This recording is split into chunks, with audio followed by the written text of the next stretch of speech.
This is uCrystal Candelario sanibonani ngiye ngizwe kuthiwa the truth shall set you free. So lalela mntu omnyama phuma moya omubi. Asiqale Satan Satan asiqale. Once upon a time, uCrystal woke up in the morning with an idea. Wabona ukuthi usekhathele inkinga zomhlaba, and so she needed a vacation. And she started planning ukuthi uzoyaphi enzeni. Everything was coming together very fast because the vacation she needed to go immediately. Fast forward a few days, uplan uyahlangana, things are coming together. uCrystal is going on a vacation, and so she decided, nope, today's the day ngiyapheka. She packed everything she owned, wonke into azoyidinga. She took out the money, everything was there. She was so happy because she needed this vacation. Lalela-ke mntu omnyama, once all was said and done, selishayile usuku lokuthi ahambe. She first decided to do the responsible thing. She went to the kitchen, wahamba wayothatha some food. She took that food, wakuyisa into a bedroom, wakuplace her next to a bed, yes, wakuplace her next to a bed. After that, she went to take all her luggage and all the necessary documents azokudinga for the vacation aya kuyona, and then she packed everything, waphuma, wakhiya isicabha, and she left for her vacation. Hlakanipha-ke mntu omnyama and understand ukuthi uCrystal 16 months ago wathenga a beautiful teddy bear wayibiza nguSpongeBob. And so uyaqhubeka impilo ukuthi uSpongeBob elokhu ekhulele edlalela. uCrystal felt ukuthi kumele aye kwi-vacation wenza lama-plans akhe. Omunye umuntu uzoyibuza ukuthi uSpongeBob yena.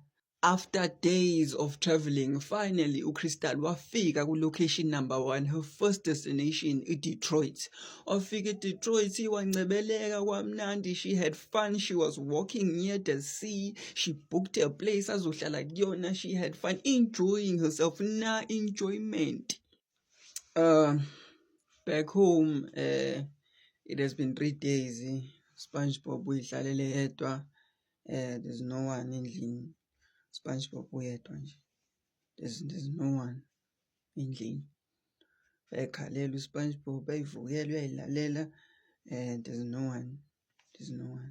After a few days in Detroit having so much fun, finally uCrystal decided to nope, it's time for location number 2. She then took a flight straight to Puerto Rico. Fike Puerto Rico, we have pictures of her encebeleka lapha next to amagadeni, enjoying herself, having fun, having drinks, food, everything. It was the best time of her life. Uyawukhumbula lo teddy bear uCrystal awuthenga 16 months ago? Usayihlalele nje endlini, uyayidlalela. At this point uyayikhalela because close to 8 days now. There's no one yabo. Close to 8 days now. But ke phela unenhliziyo enhle uCrystal, she left food next to the bed. Yani. After close to 8 days, uCrystal engekho, uTeddy Bear wayelokhu uyidlalela until uzwakhathala. Once ubona usukhathele enough, wadecide ukuthi uyalala, walala, wangabusavuka. Let's go back asibuyele emuva. Understand ukuthi ngomhla ka-6 June 2023, uCrystal left her toy ayithenga 6 months ago alone in her apartment. Yes. Understand that she traveled to location number 1, which was in Detroit, and then after that, she later traveled to location number 2, Puerto Rico, for a vacation. The trip yakhe lasted for about 10 days. She was gone for 10 days.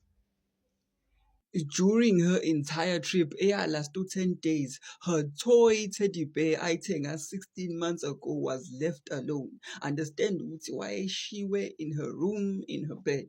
Understand ukuthi there was no food, no water, and no supervision. Wangekho umuntu oyemgadile. The teddy bear was left alone yodwa for 10 days. Finally, after 10 days, engekho wabuya ngomhla ka-16 June 2023.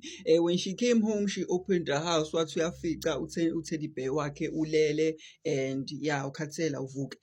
She decided to call 911. 911 wafika, wathi uyafika laphaya. Unfortunately, uTeddy Bear wakhe awusavuseki nje, uTeddy Bear is not waking up.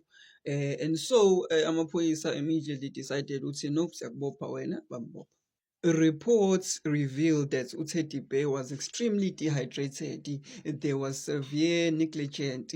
Food containers were present but empty. The medical examiner ruled ukuthi Teddy Bear uzulale nje ungabusavuka was because of starvation and severe dehydration. The Teddy Bear had reportedly been left alone for over a week with no survival support, no one to take care of Teddy Bear.